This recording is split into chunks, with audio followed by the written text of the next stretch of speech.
샬롬, 영상으로 아침을 여는 성도님들을 주님의 이름으로 축복합니다. 3월 31일 수요일 날마다 주께로 함께 묵상하시겠습니다.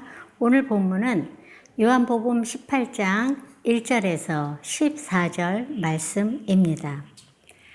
믿지 않는 사람들은 어려움을 만날 때 운이 없다, 또 팔자가 그렇게 태어났다라는 말을 합니다.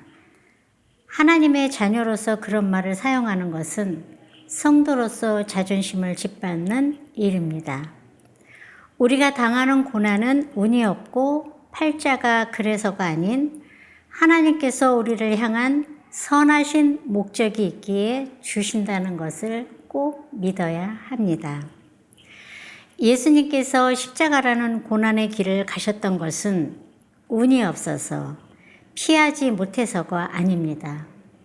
하나님의 목적대로 그 길을 가야 하셨기에 그 길을 가신 것입니다.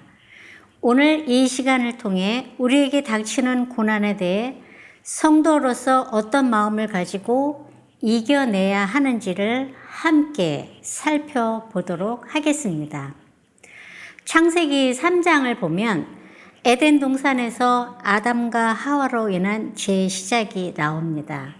그 죄로 인해 우리 인간은 죽을 수밖에 없었지만 구원자이신 예수님께서 대속의 은혜를 이루어 주셨습니다.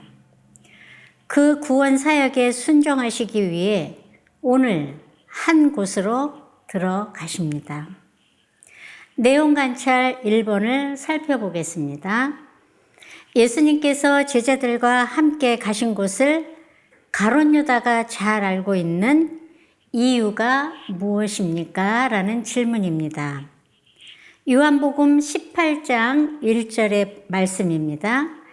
예수께서 이 말씀을 하시고 제자들과 함께 기드론 시내 건너편으로 나가시니 그곳에 동산이 있는데 제자들과 함께 들어가시니라. 아멘.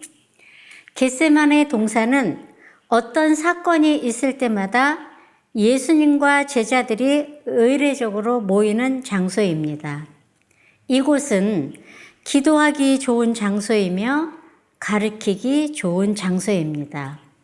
유다도 이곳을 알고 있으며 더 중요한 것은 유다가 그 장소를 아시는 것을 예수님께서 그곳으로 가셨습니다.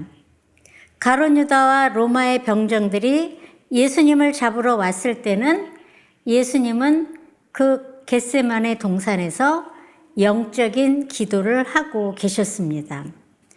유다는 아무 일도 없었다는 듯이 예수님께 입을 맞추었습니다. 이미 다 알고 계시는 예수님께 인간의 가장 어리석고 미련한 모습을 보이는 유다의 모습입니다. 에덴 동산에서 시작된 죄를 해결하기 위해 예수님께서는 기드론 시내 건너편 그 동산에서 기도하셨고 그 동산에서 체포를 당하셨습니다. 예수님께서 제자들과 함께 자주 가시는 곳을 가룟 유다가 알고 있는 것을 알고 계심에도 동일한 장소를 가신 이유가 무엇일까요?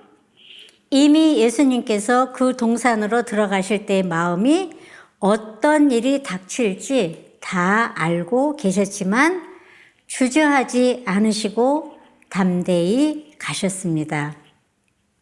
선하신 목자이신 예수님은 잡히는 것이 목적이 아니라 자의적으로 희생물이 되기 위해서 자기의 생명을 버리는 것입니다. 내용 관찰 2번을 살펴보겠습니다. 가룟 유다가 인솔해 온 사람들은 누구입니까?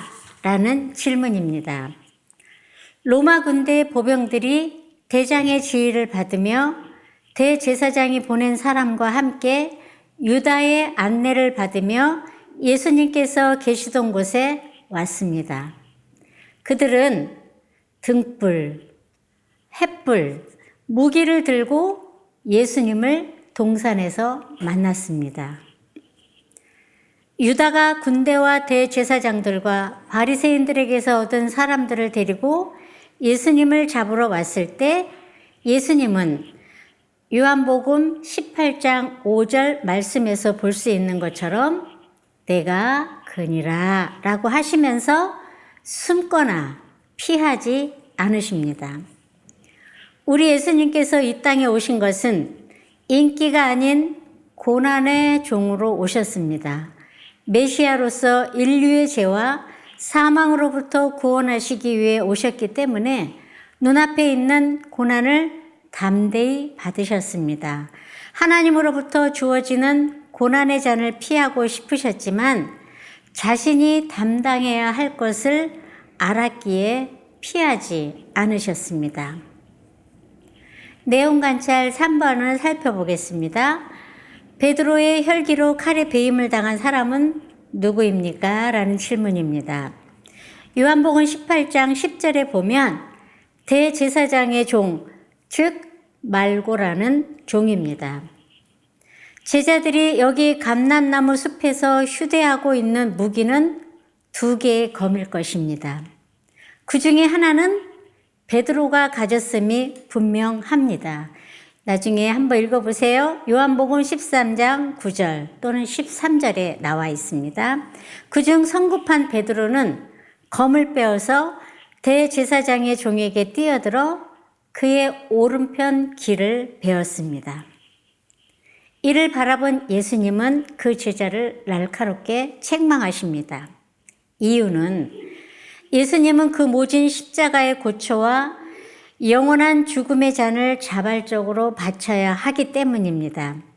하나님의 뜻을 인간이 미련한 방법으로 막을 수 없다라는 것입니다. 인간의 더 어리석은 모습은 예수님이 붙잡혀 묶이는 동안 제자들은 전부 흩어졌습니다. 이 장면에서 많은 생각을 하게 되는 장면입니다. 저도요. 2021년을 살아가는 우리에게도 주어지는 고난의 잔이 있습니다. 하지만 그 잔을 우리는 솔직한 심정으로 피하고 싶은 마음입니다. 그러나 그 고난은 일단 우리에게 주어진 것을 깨달았다면 하나님의 뜻이라는 사실을 우리는 알아야 합니다. 그리고 기억할 것은 결코 자녀된 우리에게 해로운 것을 주시지 않는다는 것입니다. 우리를 사랑하시는 하나님께서 우리에게 허락하신 것이라면 꼭 필요하고 유익한 일임에 분명한 것입니다. 그래서 성경은 야고보서를 통해 우리가 여러 가지 시험을 만나거든 온전히 기쁘게 여기라고 말씀하십니다. 고난이 우리에게 고통과 아픔을 주는 것은 사실이지만 그 고난을 통해 결국 우리에게는 은혜를 주실 것입니다.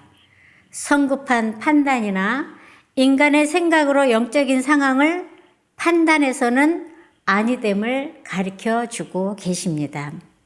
우리 주변을 둘러보면 육신의 어려움과 또 때로는 물질의 어려움, 또 여러 가지 제목의 어려움을 당하는 성도님들이 계십니다. 내 옆에 있는 성도들이 지금 고난당하고 있는 모습을 보신다면 믿음의 가족으로서 기도하라는 뜻으로 알고 담대함의 용기가 필요할 때 함께 기도해야 합니다. 그것이 교회입니다. 아멘.